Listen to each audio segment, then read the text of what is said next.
This is Talkback with Peter Christian and John King.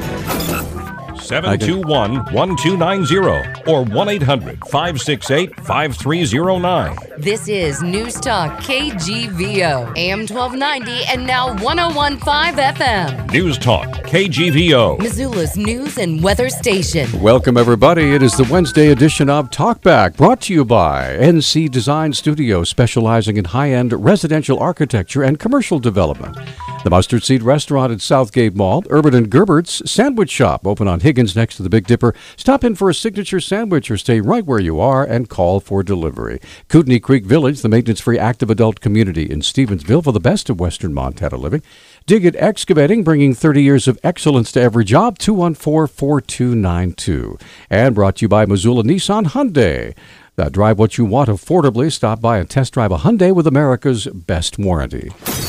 The views and opinions expressed on Talkback are not those of the staff, management, or advertisers. Okay, lots going on this morning here on Talkback. We've got John King over there. Good morning, John. Good morning, Peter. What's happening, man? Oh, man, it's Wednesday, hump day. I'm happy. Is it really Wednesday? Scooting right along towards Friday. Wow, amazing. And you can see outside, kind of. Air quality is, I've just talked to Sarah Cofield of the health department. Air quality is good to moderate. Good to moderate. Good to moderate. Now, when I can actually see the clouds, yeah, I know it's okay. But it's not as clear as it was 2 days ago. This is true. It's getting a little damp. Yeah, a little blue sky was nice to see over the weekend. Okay, Eric Hewlett's joining us here this morning with Missoula Rural Fire. How you doing, man? Good. Thanks for having me, Peter. Thanks, John. Good to see no you. problem. Good to see you again. Now, the reason you're here is you guys do something really special every year to help kids who want to stay warm in the winter, and right. You're helping them out. What are you doing? So this will be our third year participating in Operation Warm. Operation Warm is a nationwide nonprofit organization that raises money to purchase winter coats for kids in need. And they have given us the opportunity to get involved by creating firefighter coats for kids so that we can raise money here locally and use that money to purchase coats for kids in our local community that may not have them otherwise. Okay, so how do we go about raising this money? What are you doing? So it's purely by donation. And the easiest way to donate is to go online to www.operationwarm.org/Missoula, and that website will be posted on Missoula Rural Fire's Facebook page as well. Otherwise, you can stop by Missoula Rural Fire's headquarters, Station 1, on the corner of South and Reserve, and drop donations off there. All checks can be made out to Operation Warm. Cool. Are there any kinds of coats that you're looking for in particular, or so things we should not throw into the donation just box? Looking for money. Yep, like we sandwiches? just take the donations and then we use that money to purchase 100% American-made coats. There you go. Yep. And these are new coats, They are brand new coats. Yep. Yeah, that's better than my kids get. Winter puffy coats. Yep. They're nice. They're really nice, and the kids really seem to enjoy them, and as well as the events that we put on. We bring a fire truck down. We bring some firefighters down and bring the kids to us, and they get to climb around the fire truck and say hi to us. And now, when does that happen? So we'll set up several events throughout the fall. Okay. We're just getting started with fundraising now, and hopefully we'll get most of those events going in October and get the coats out before it gets really cold. Well, let us know when that happens, because we'd like to be there to get some photos and talk to the kids. We will. That'd be great. That'll be awesome, yeah. And see the fire truck. Yeah. It's kind of a big deal. Well, I've never been allowed to climb on a fire truck before. Oh, we'll let you. No, come on down. Peter, there are ladders. You should be careful. I have to use the ladder. This guy's famous for falling off of these things. John. Difficult pieces of equipment. You don't have to say that. There's a warning sticker on every ladder saying, "No Peter, no Peter." Okay. By the way, I have put up on our Facebook page the link to the site that he just quoted. So if you're driving in your car and you can't remember it, you can go find out more. That site is, again, what was it? Operation Warm /Missoula? Yep, operationwarm.org/Missoula. There we go. Yep. Anyway, I've got it on the Facebook page the right way. Perfect. Thanks, Eric. Good to see you, man. Yep, I just wanted to quickly thank everyone that donated the last couple of years. Yeah. Missoula has been amazing, and they've donated thousands and thousands of dollars that have allowed us to give out over 750 coats the last 2 years. So we're hoping for at least 400, hopefully more than that again this year. So thanks to everybody out there, and look forward to another year of this. So do you have a total, how much total donations came in last year, do you know? It was right around $15,000. Wow, let's get you can do better than that, Missoula, come on. You know what it's like to be cold? I do. All right, Eric, thanks so much. Thank you, guys. Good to see you again. All right, that's Eric from Missoula Rural Fire. And by the way, best of luck in the Stair Climb Challenge coming up. Thank you. All right. Beat those city guys again. Hockey, too. Hockey, that's right, fire and ice. Right. Sounds good. All right, so there's all sorts of stuff. We love the fire department. That's right. Mostly for the fire And trucks. they won't let me climb the ladders anyway. So, all right, we're going to take a little break. When we come back, we have our good friend Walt Kero joining us here this morning from Kero Byington and Associates. Yes. And you gave me a plethora of stuff to read. Yeah, it was just one article, and I get about 15, 20 a day, so Wow. I spare you a lot of inundation. Yeah, John, it's bad. It's really bad what we get to deal with in terms of information. Are you telling me the IRS is a bit wordy? Yes, and then you add in an administration and a legislative function and a court function, and you talk about buried and stuff. So here's the deal, ladies and gentlemen, where the lines are open. If you have a tax question, and this is something ordinarily that you'd have to pay a CPA to answer. Now, they can't be too terribly specific, but if you have a general question, you can point folks in the right direction. Yeah, that's what I'm here for, is to help educate. All right. Or if you can't sleep at night, we have all of the IRS papers. You could go through them yourself. Yeah, all 50,000 million pages of it. Just relax. There you go. We're gonna come right back with more of Talk Back in a moment. Is the American dream still alive in Montana? Not long ago, a young man from Bozeman. Okay, we're back. 721-1290, 1-800-568-5309. We're just in the middle of talking about being annexed from the county into the city, and that was what happened to me some 23 years ago when I moved into my house. I was in the county, and then maybe a year or two later, we were annexed into the city. So yeah, you got like that giant sucking sound Out of your wallet. Yeah. Anyway, now you found something really interesting there, John. Yeah, Why don't you share so that every with us? year the IRS publishes what's called tax migration data, which is where tax money went and where it came from. So, for example, if you decide to pick up and leave Missoula City to pay lower taxes by moving to Missoula County, or even lower taxes by moving to Ravalli County, that will be picked up in the tax migration data. Mm-hmm. Well, there's a site called How Money Walks, and they take all of this tax data from the IRS and they've put it together in a giant map, a big infographic. You can click on a state and find out whether or not it was a net gainer or a net loser when it came to people moving around. And so, for example, Montana, marginal win around $5 billion, which is low compared to other states. Mm-hmm. But, I mean, some states lost huge. And they happen to be states with a lot of taxes. So New York, California, you might have, I mean, they've lost $15 billion plus in people getting the heck out of Dodge so they don't have to get soaked by all the high taxes. Sure. Yeah, those states are called tax hells. Well, you know what as opposed to tax havens. What the really sad part is that just increases the tax burden on the people that are remaining, right? Because the expenses to run those cities pretty much remains the same or grows. And so the people that are left that either can't afford to move or, you know, they're stuck there because of a job or whatever, sure. they are stuck. Yeah, and generally in those locales, whatever they happen to be, they're raising taxes, and they're raising them all the time because of who's running them. Right. Mr. Cuomo. Anyway, if you go ahead and look at the map of Montana, you'll notice that it's mostly white. We don't move a lot. But there are some losers and winners in Montana. What Cascade County. What do you mean by mostly white? White, I should say that. Good point. So white by the map standard means no change. Okay. Green means that you gained money, and red means you lost it. Okay, all right. You just saved 50 phone calls. Thank you. Wait, is it a shocker that we're also mostly white ethnically? Yeah, but you don't have to advertise it. Okay. But red... the only place that's really red on the map was Cascade County, and only slightly. And most of those people moved to Missoula, which I thought was interesting. Really? Most Missoulians left and moved to Ravalli.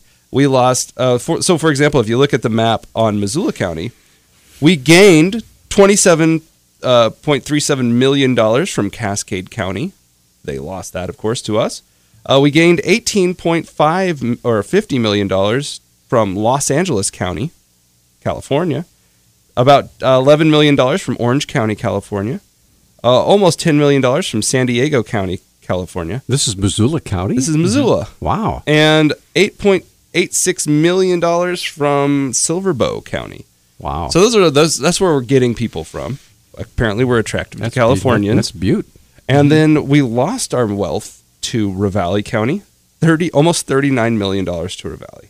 Yeah, they're running away from the high property tax. Spokane County, Washington took almost $11 million. Lake County, Montana took about $11 million as well.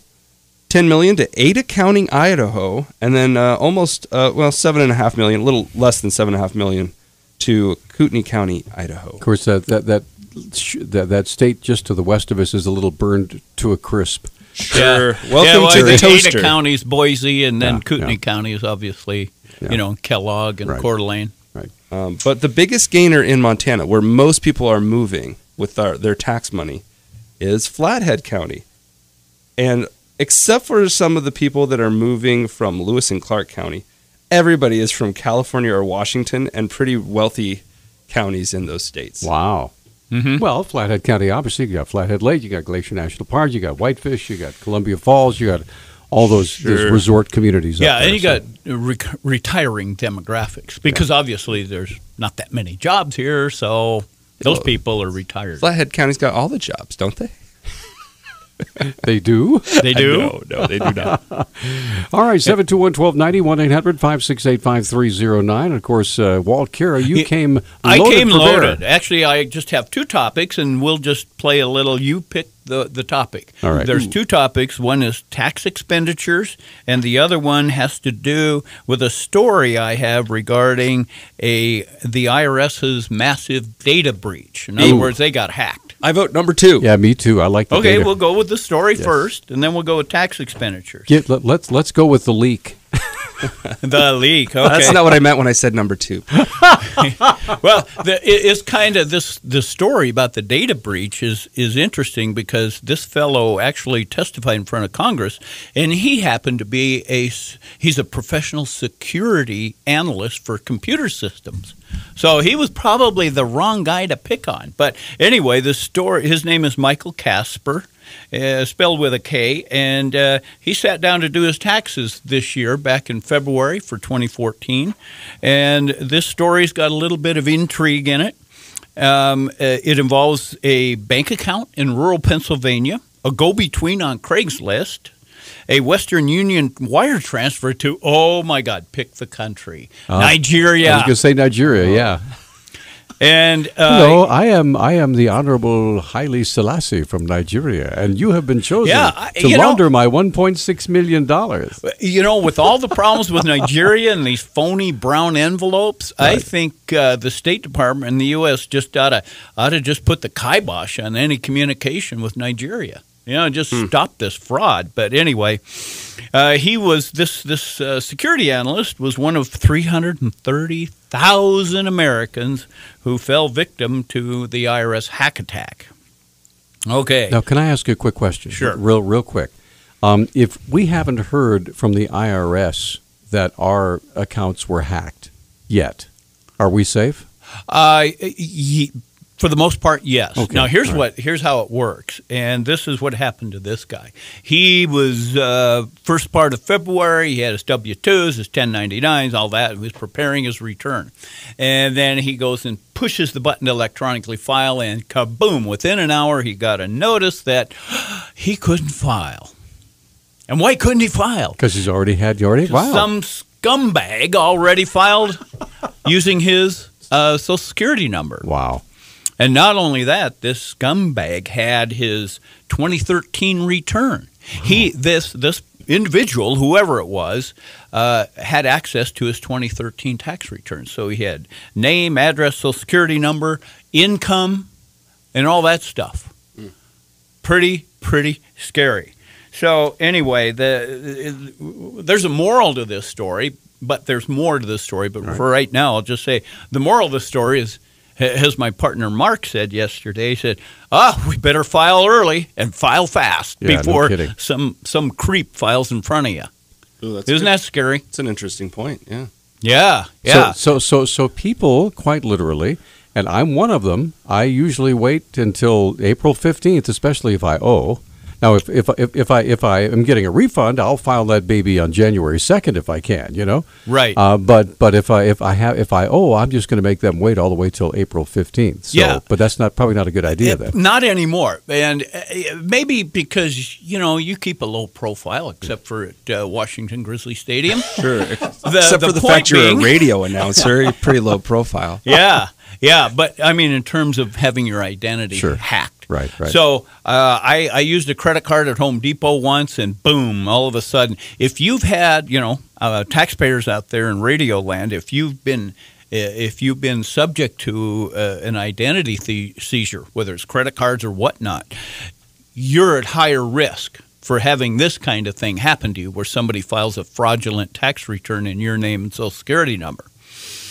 So, if you've been leading a unhacked life, I'll say clean life, your chances of this happening get You can smaller count Peter and out of smaller. that. Yeah. Yep. So anyway, that just kind of is a hallmark of what's going on these days. And geez, as I mentioned in the past, I had a couple of tax clients last year, and they happened to be members of the medical profession, i.e. doctors, and the Department of Health and Human Services in Washington, D.C. got hacked. And their Social Security numbers were used, and so they had to go through this process of they had to go to the IRS, prove who they were, show 4,000, 5,000, 6,000 forms of identity, and then they could file, but the IRS now assigns you a special PIN. So let me ask you this. Let's say somebody files on my deal and gets like a $5,000 refund. Mm-hmm. Okay, am I on the hook for that too? No.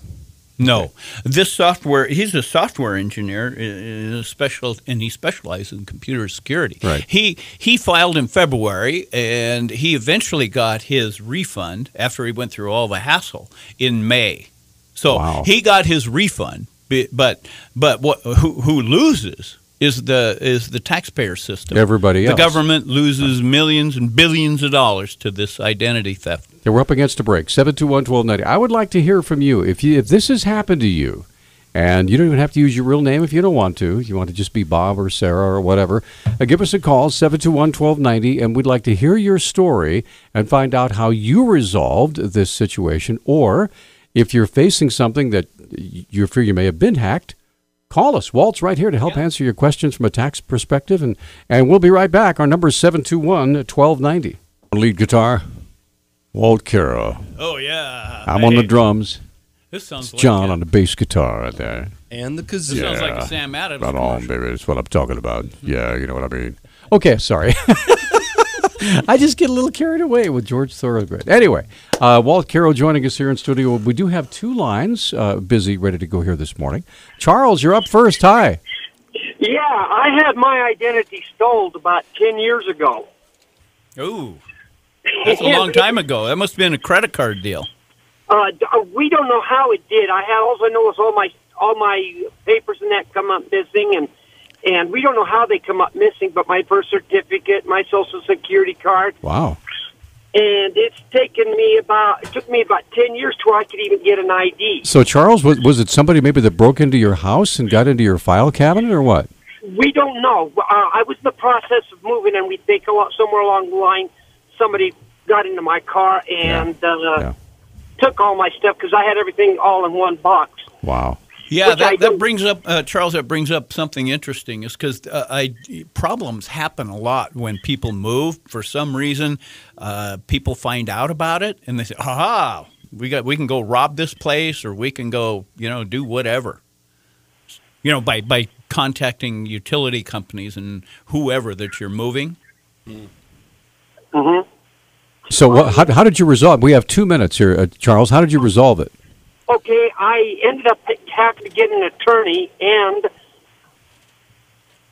about $2 later, it got resolved. As a matter of fact, it just got to being resolved. I was finally able this year to get a driver's license again. Wow. And the Social Security company, Social Security, they were pretty good about it. They give me a PIN number. Right. And I filed, so I didn't lose anything on Social Security. That's great. But the money it cost me was just more than what I can dream, and credit lost. Right. I went from a 750 down to a 550. Whew. Ooh. Wow. Yeah. So have you been able to get your credit restored? Yeah, it's I'm working with the bank now, and they've got it. They're getting it restored. I'm up to 650 now, but it's taken time. You got to just kind of hang in there and bite the bullet. Right. Well, listen, we sure appreciate your call. Best of luck to you, Charles. Well, Yeah, thank you. 10 years. Thanks It a takes lot, you man. 10 years. Wow. And Annie, we only have a minute before we have to take our hard break. So, Annie, if you wouldn't mind hanging on for just a few minutes, I definitely want to hear your story. We also have 2 lines open at 721-1290 or 1-800-568-5309, or you can make your case on our Facebook page. Walt Kero's joining us here in studio. He's going to be here with us till 10 o'clock this morning. So if you have any questions about taxes or things financial or the IRS or whatever, just like Charles or Annie, give us a call at 721-1290. Of course, this is the Wednesday edition of Talk Back. It's Western Montana's only live interactive radio talk show, and we will be right back.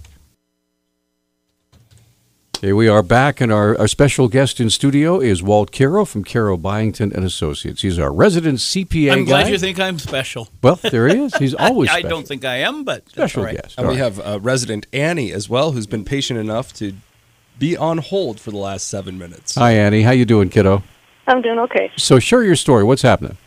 Well, my son, who is a minor, had his personal information, I guess you'd call it, identity stolen from his medical records and through a gaming site that he uses.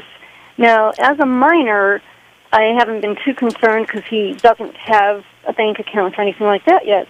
But what can I do to ensure that someone isn't using his identity to create such accounts? The online account, the gaming account, they said what was stolen was his email account information, password, name, address, birth date, and then the medical stuff, of course, also had a Social Security number and things like that. Yeah, the Social Security number is one that would worry me the most. Yeah, because that can spin off into all kinds of things. Fortunately, he's a minor. He doesn't have a lot of assets or income to attack. But here's what, in this, I'm not going to, well, obviously this will be a plug. I have purchased and acquired LifeLock, and I would go right there. It's not that expensive. And there's different levels of service you can get, but you can get it for him. And it's not that expensive. It's advertised on this radio station quite a bit. Sure. Kim Commando, who I just love dearly, and she's It's on our sister station, she's AM on the 930. sister station. Right. She's a great guru when it comes to all things techie.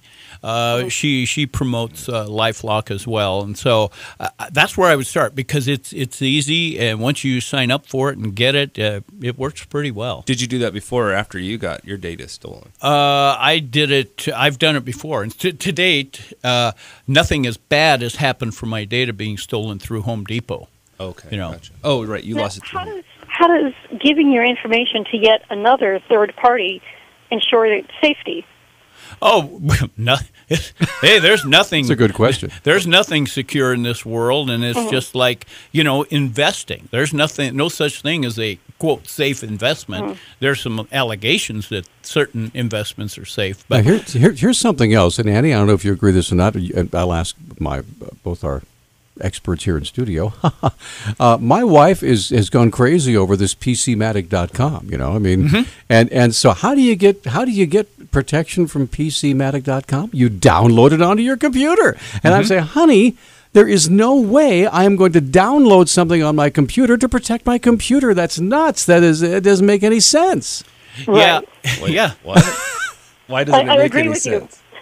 Yeah, Annie, but there's a lot of things. LifeLock and other people that are in business like that, they're not going to be in business if they get hacked or if they allow people to hack into their system because, it's just like what's going on with Ashley Madison. Can you imagine? Holy smokes. I was going to say, to I answer never heard your of last... that place until that whole story broke. I'd never heard of that. Yeah. It's not a clothing store. I think there were a lot of concerned parishioners for all the pastors that were in that. And I noticed there was some pretty interesting. Yeah. And there's as stories. much as 44 people in the White House that had Ashley Madison. Yeah, accounts. there were 4 here at in Helena at the Montana So governor. in other words, there's nothing we can do to secure our identities once we are online. Right. All we can do is monitor it as time goes by. Yeah, To backtrack- you need to make sure that you have all the safeguards that are possible. You have bug programs, antivirus. You have firewalls, and some of the safest things are what might appear to be the scariest things, and using the cloud. Even though it's something that most people don't understand what it is probably one of the more safer routes to use in going through the internet. Back to LifeLock and other services like LifeLock, they do a couple of different things. One of them that they do is they look for when your identity is being used not by you. Mm-hmm. So that way you'll find out if someone else is trying to use it. And one of the other things they do is if you lose and I think this depends on how much you pay for the program, so you can add on different kind of protections. But one of the things that they'll do is, hey, if you lost your identity, they'll reimburse you for your losses and help you fight it in court. Yes. Another thing that they might do is give you an expert to talk to walk through the case, et cetera, et cetera. So there's a lot of things that they might do, and it's kind of like mitigation, right? It's kind of like car insurance. It's not like it's going to keep your car from getting in a wreck. Right. Mm-hmm. But if you get in a wreck, help you if you do. Yeah. it'll help you. Yeah. Yeah, and if somebody's using your credit card or using your identity in some kind of a weird way or something that doesn't fit a normal pattern, they're going to contact you. That's, I think, probably the best thing that can happen is knowledge and the speed at which that knowledge comes forth. I think most major credit cards already do that, don't they? Yeah, but LifeLock works the same way, but only it looks at you and everything you have. Right. Like, for example, I mean, you might go onto a gaming website. By the way, what kind of gaming website are we talking about here?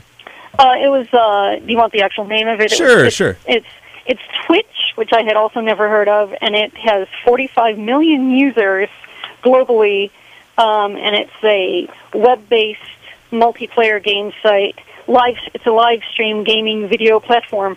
There we go. And it also connects. It links to your Facebook and Twitter accounts. Interesting. So not only do you get your email information stolen, once somebody hacks into that, they have access to your other accounts, which are linked to this account. So that's my concern, especially with kids, is that they go on to these things not understanding the wealth of information they're putting out there and how they're putting themselves in a very large network. Even though they're playing one game online, their information is being connected to a lot of other portals, and they're not aware of that. And it's really simple for them to play something, put all their personal information in. You know, you teach them to be honest, and then you try to explain to them, well, no, you need an online persona that doesn't use your name. It's a hard little moral pinnacle to stand on. You have to explain to them why they should maybe not use all their actual information to get on a gaming site. Right. Whereas, yes, you're supposed to use all your, tell the truth all the time. Except maybe when you're on an online gaming site that's a little iffy. How about you name yourself Rodney Danger? Wouldn't that be fun? Oh, goodness. All right, Annie, thanks for the call. Hey, thanks, Annie. And thanks for those are all the good things to know. We appreciate your call. All 3 lines open, 721-1290, 1-800-568-5309. Kind of getting, was that germane to what you wanted to talk about? Yeah. And to add to the story, I mean, there's some more things we need to go over about this story with this security analyst. We'll do that when we come back. 721-1290, all 3 lines open, by the way. We'd love to hear from you. If you've had this kind of problem, call and share your story and what you did about it. We'll be right back. And I'm not done yet. All right, that's John King and Walt Kero joining us here in studio. I'm Peter Christian. This is Talkback. Okay, where were we before we so rudely we're talking interrupted? about the IRS and how they were handling their hacking. Right. And this Casper fellow was trying to find out about what had happened How did he get defrauded and so on and so forth? But each time he called, the IRS said, well, we can't talk to you about this because it's an ongoing fraud investigation, even though he's the victim. Wow. And so the IRS just says, hey, we're not going to divulge any details to anyone until we're done with our investigation, including the victim.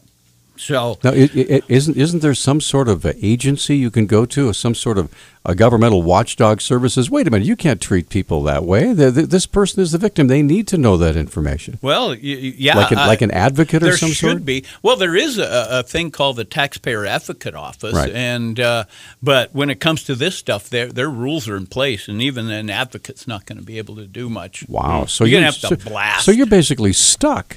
Yeah, like you're stuck. If you want to buy a house or whatever, you put it all on hold until they finish their investigation. Who knows how long that could take? Right. And then here's what happened. This guy discovers his identity stolen in February, right?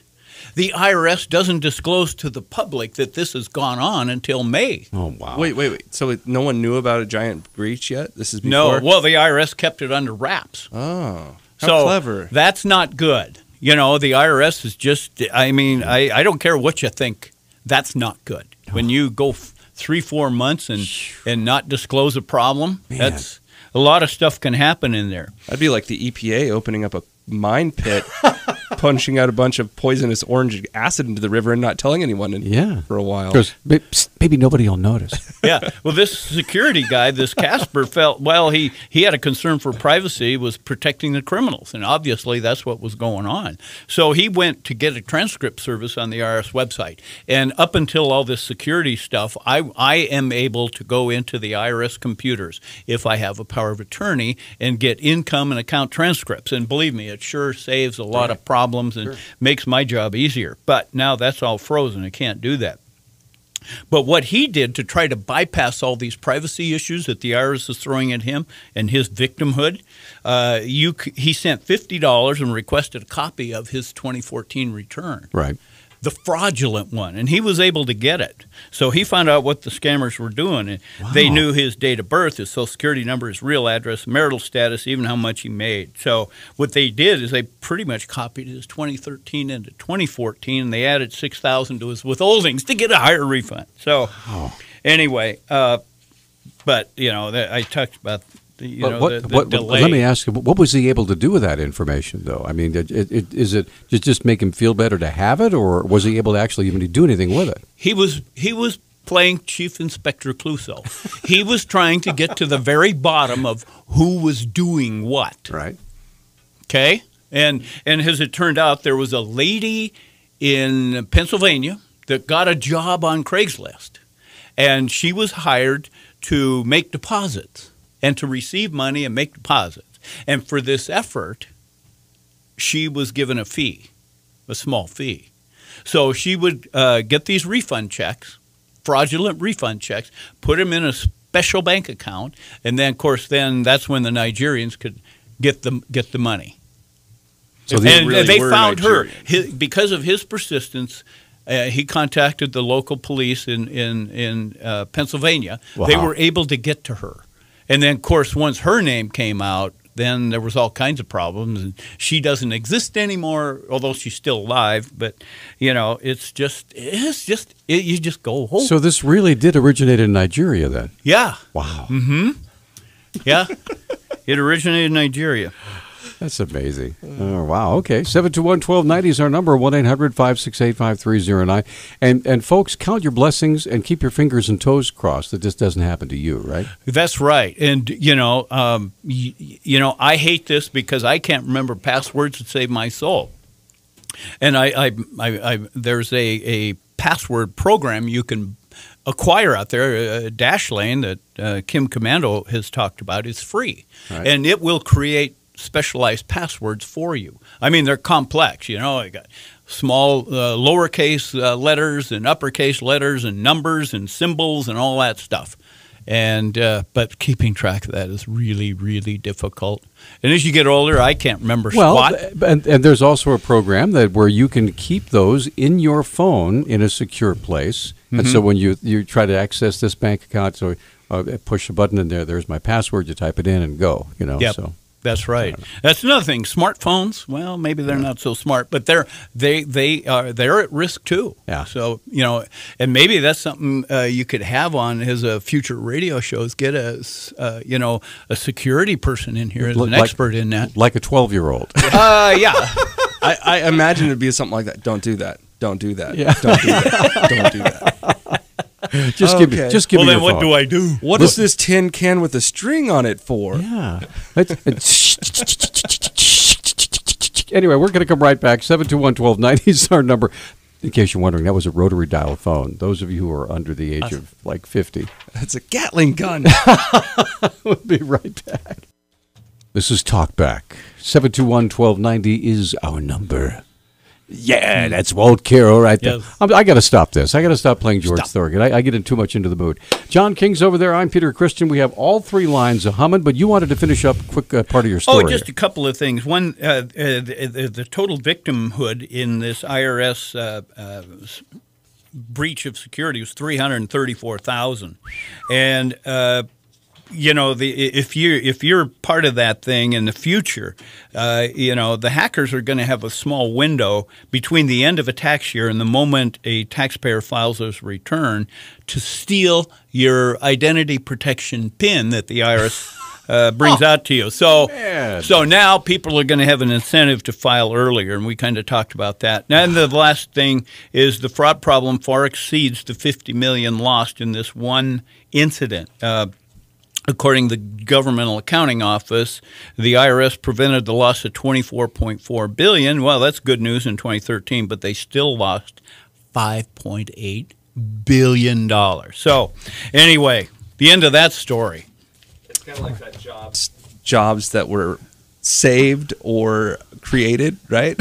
Like, tax monies that were earned or prevented from loss. Okay, Tabitha has a question for you. So, Tabitha, I'm going to put you up first. Hi, what's on your mind, ma'am? Hi, Tabitha. Hi. So, Social Security cards used to have printed on them not to be used as an identification number. And they no longer have that on there anymore. Well, and we're all laughing uproariously at that, yeah.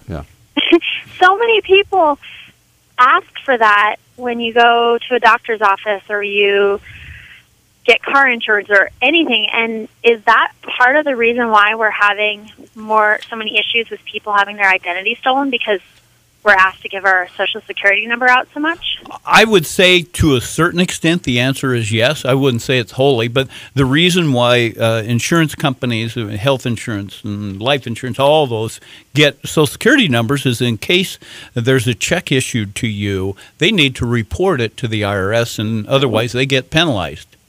Well, even the doctor's office, because the last time I went to a doctor's office, they asked for it, and I said, I don't give that out anymore. Do you really need it? She said, no, we actually don't need it.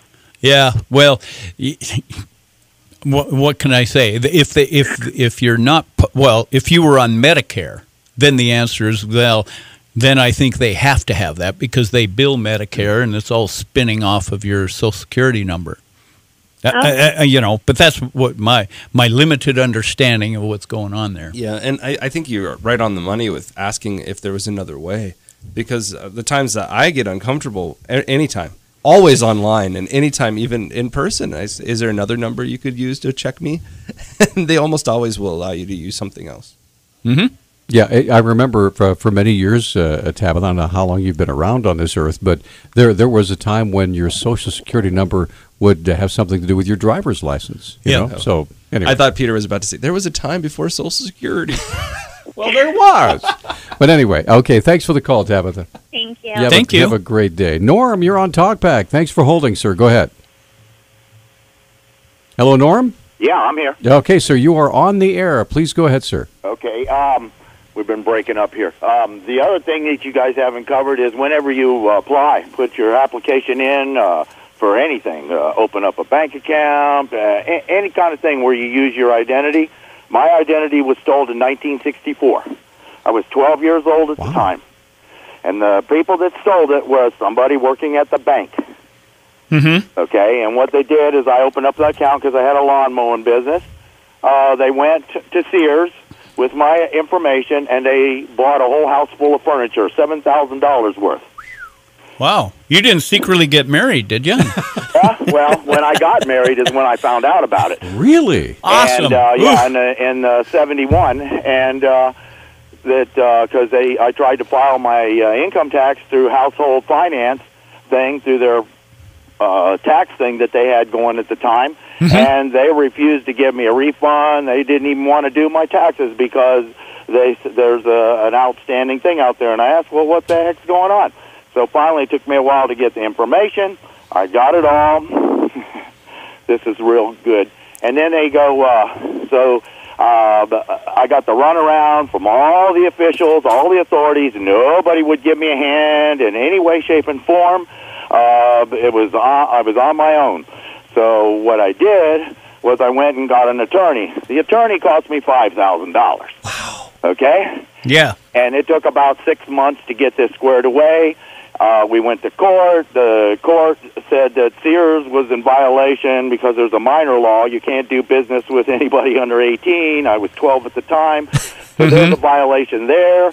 There were violations all over the place. Come short, we got a judgment. They were supposed to take it off the credit thing, which they did. It lasted another 6 months.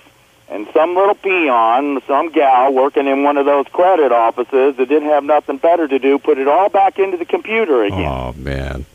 Which means go back to court and start all over again. Wow. I have dealt with this all my life. I'm 63 years old, and I've eliminated everything that has to do with all that credit stuff. I pay cash. I'm not into the credit thing. I don't even do your taxes. Good for you. All right. Well, I appreciate the call. Thanks, Norm. Yeah, good story. Goodness gracious. All right. Let's get, we have 2 lines open, by the way. Let's get Bill on the line. Good morning, Bill. You're on Talkback. Hi. Yeah, good morning. My name is Bill Murray, tax fighter, Ward 1, Walt. And okay. I am, for Your the parents first time have in my an life, interesting last name, by the way. For the first time getting involved in any kind of politics other than voting. So I'm learning all kinds of new things about forms from the government and so forth. But one of the things I would like to know, since I'm going to be primarily self-financed, how much of what I spend is deductible when I file my personal income tax? He's obviously running for city council, right? Running for city council. Yes, I am. Okay. Yeah. Not creating a movie called Bill Murray Tax Fighter. No, that comes later. That's the sequel. That would be pretty awesome. Okay, in terms of political deductions and donations even to your own account, Montana allows a deduction of 50 cents on the dollar up to, for the first $200 for you, and if you're married, your spouse. And that's it. The federal tax system doesn't allow any deductions on that. I'm sure you have been in contact with the Commissioner of Political Practices office, and you've got forms to file there. And yep. You got to file. You should obviously you got to create your own political bank account for that particular purpose. Yep. Yeah, but in terms of tax deductions or tax effects from that, none of that is deductible except for as I just outlined to you on your Montana return, and that assumes you're itemizing. This is like spending money on a leisure time activity. Yes, it's a hobby. So if I spend $2,000 or $3,000 of my own money, that's just $2,000 or $3,000. Yep. To try to get elected. And you look at the Trumpster. He's willing to put up his money. He doesn't want anybody else's money. So, yeah, he's got a lot of it to spend. That's fine. He wants hedge fund money. Now, if you listen to his last, I'll play the clip after this. In the event I somehow have $1 left at the end of this, and I have invested in my own money, can I just close the account and put it in my pocket, or do I have to donate it to somebody? I think you can, but I would check with the Commissioner of Political Practices. If it was all self-funded, I think you could. But if there was money from the outside, from other, donors, then there might be some restrictions on that. But that's way above my pay grade. Bill, can you do me a favor and Yes. use your name for this election, because that would be awesome to see Bill Murray themed yard signs. For example, don't have another Groundhog Day with taxes going up again. Vote Bill Murray. You know what? I'm looking for a campaign manager, John. The tax or the Ghostbusters logo with the X. Yeah, you just have a money bag with taxes and maybe John Engen's face on the tax bag, and then say no. Listen, I've already created some T-shirts with that theme, and I have a Facebook that will be launched here shortly and a website. But I'm for donations. You might even get a T-shirt. So that's a pretty good idea. And have that money bag when it explodes. It pops out all that blue powder. Don't let the local budget get lost in translation. Not only that, but you could say if you've been under the present administration, you've been slimed. Yes. Well, guys, I don't know what will happen, but if they like what they have, they probably won't vote for me. All right. All right. Hey, listen, Bill, thanks for the call. Hey, good luck to you. Thank you very much. Take care. Yeah. Don't cross the streams. Yeah. Whatever you do. But there's a whole nother story there. We're going to come right back with more of Talk Back. By the way, all 3 lines are open. If you'd like to visit with Walt, Kero, we're having a good time this morning learning. Yeah, about taxes, and we're going to switch topics a little bit. We're going to talk about tax expenditures. Okay. Hang on to your hat. Stand by. Here we go.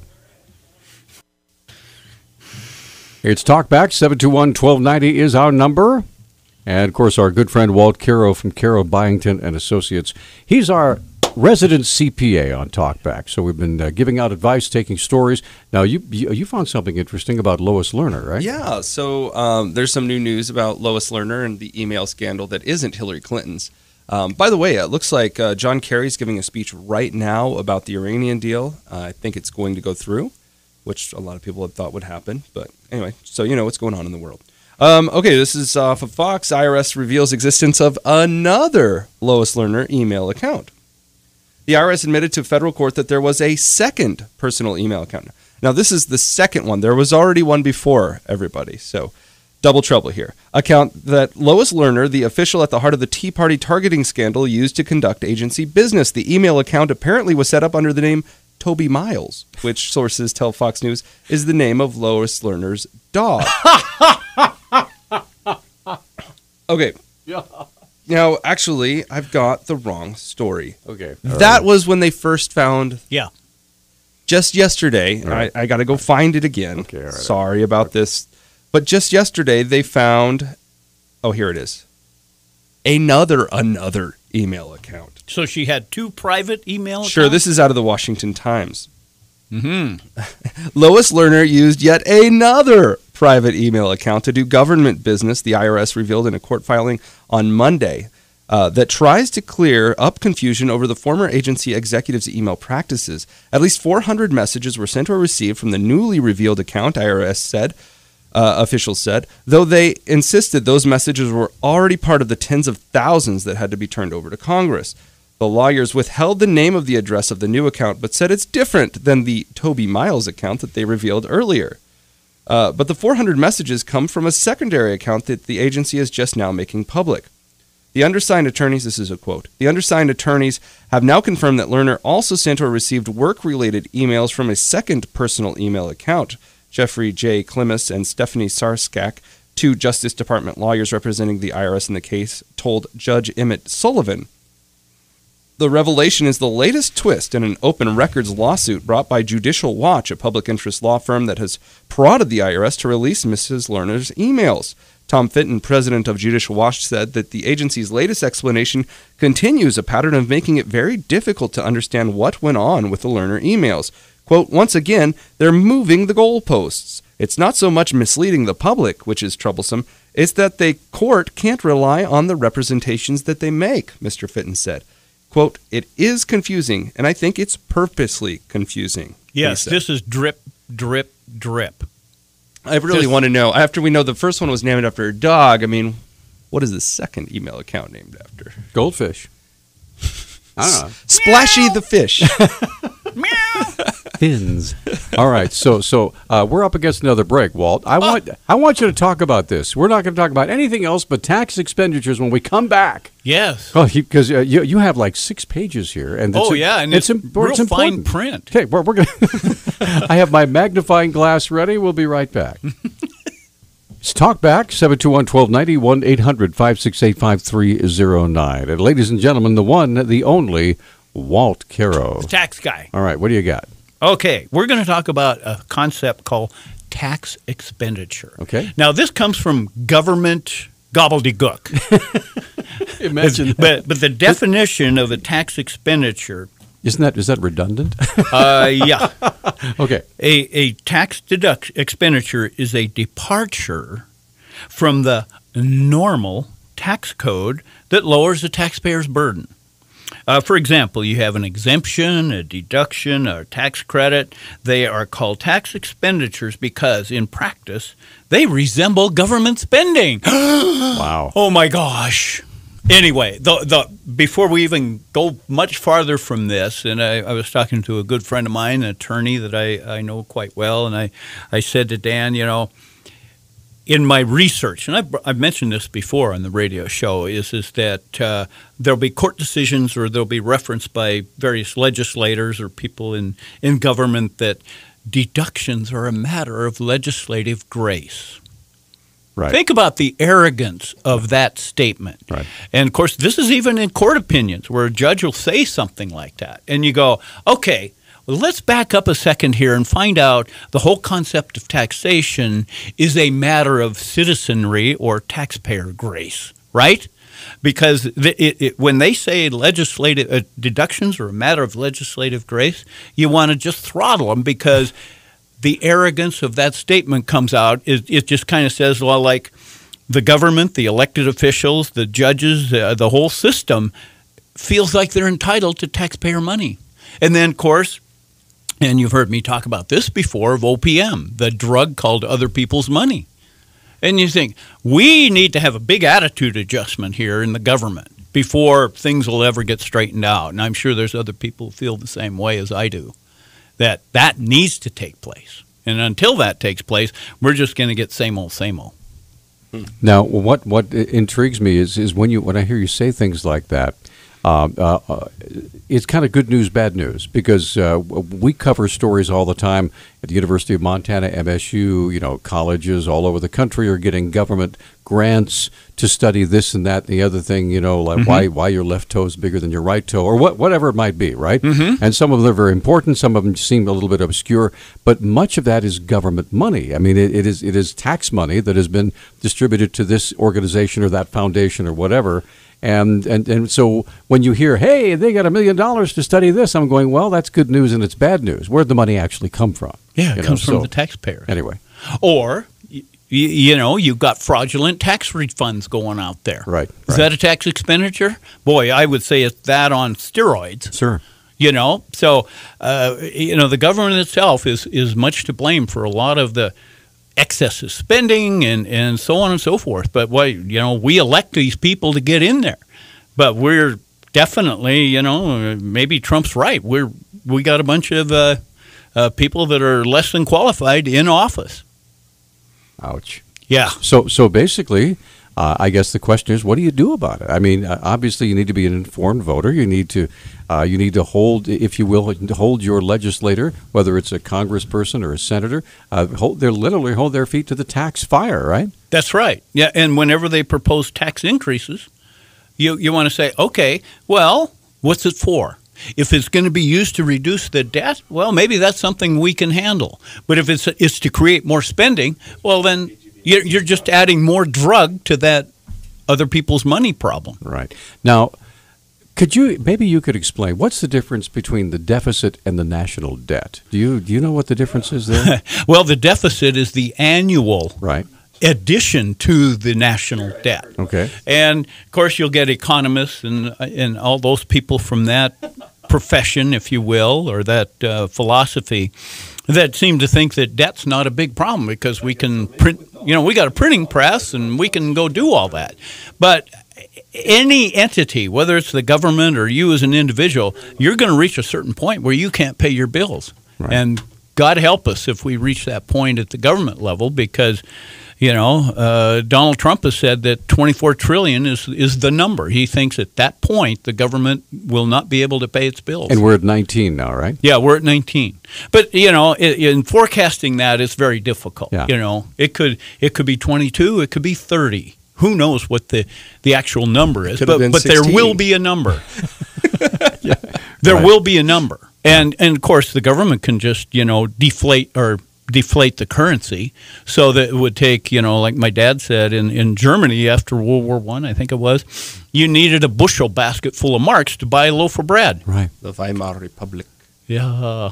Anyway, but so that's the danger of all this deficit, because the government, they call it monetizing the debt, and they come up with all these schemes. And the people that get hurt the worst in those situations are the poor.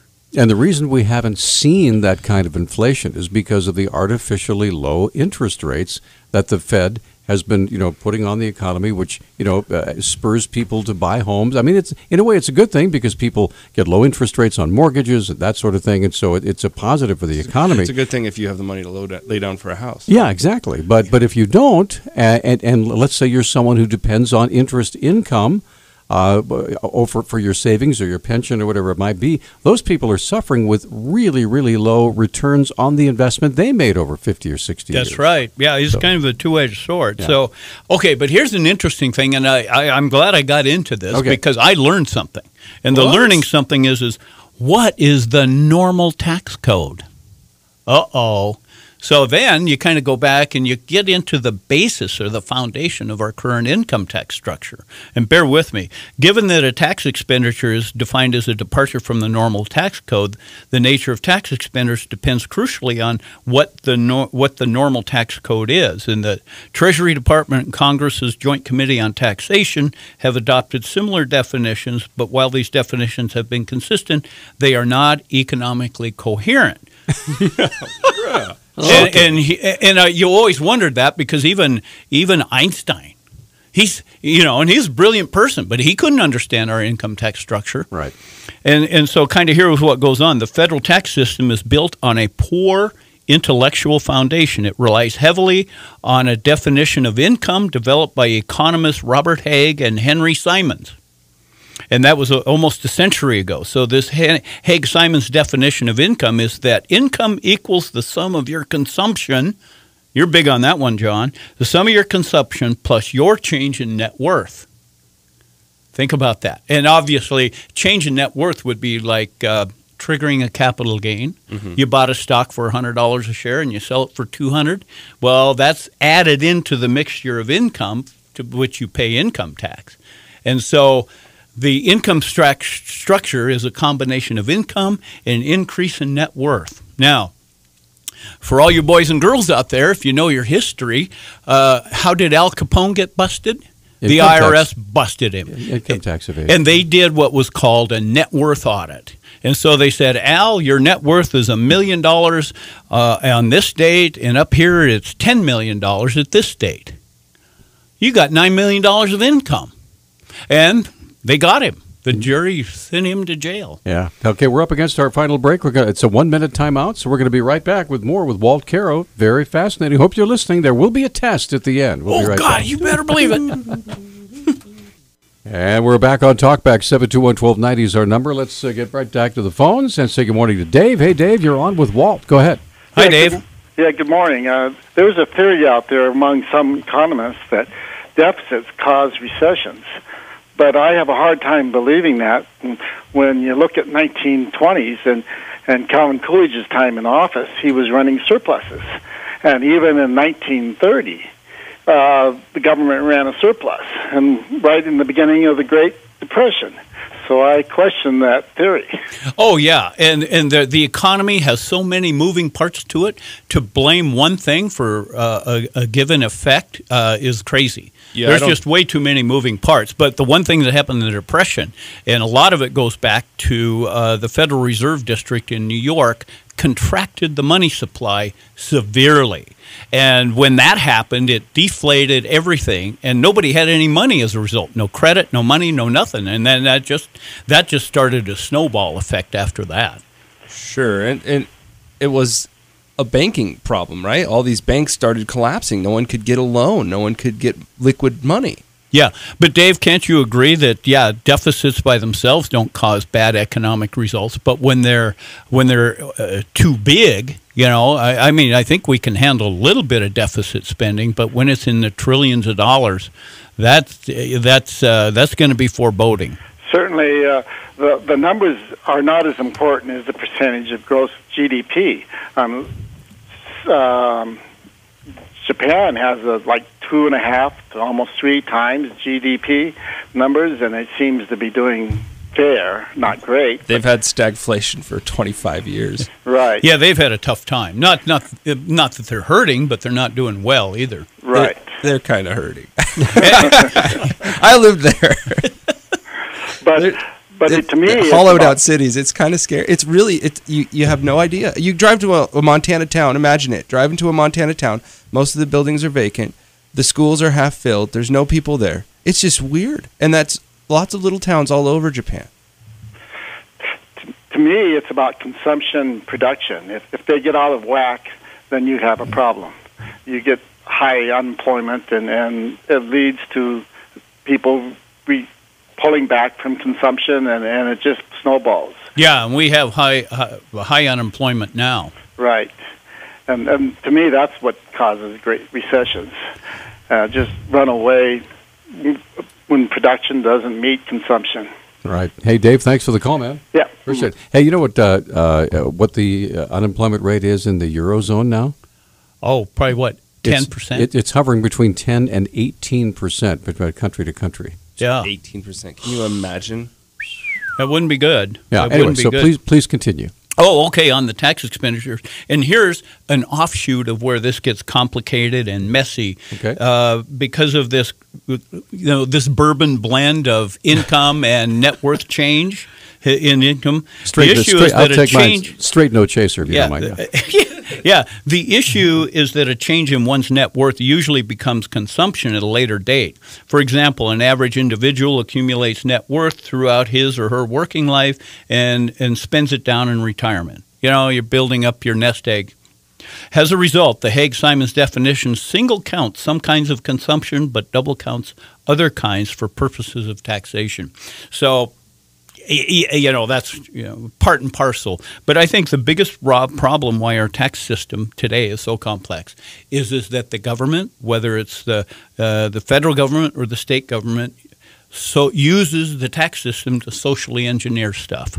Yeah, and that's where the rubber hits the highway on complexity. We got about 2 minutes left in the show, so I want to ask you, as a tax preparer, here it is September. We're already into September. We're in the last quarter of the year. Mm-hmm. What should we be doing right now to make filing taxes for 2015 at the end of the year and into the next year more easier and more convenient? Well, the ease is you should be compiling as you go the information. Whether it's you should have a system in place. Whether you put it in a box, but every time you get a tax receipt or something that's tax related, you file it someplace where it's easy access, so that in January and February you can organize all that data. That's the first thing. The next thing, if you're self-employed, like some people we know, you want to make sure by September 15th you make your third estimate if you're caught up in that tax trap.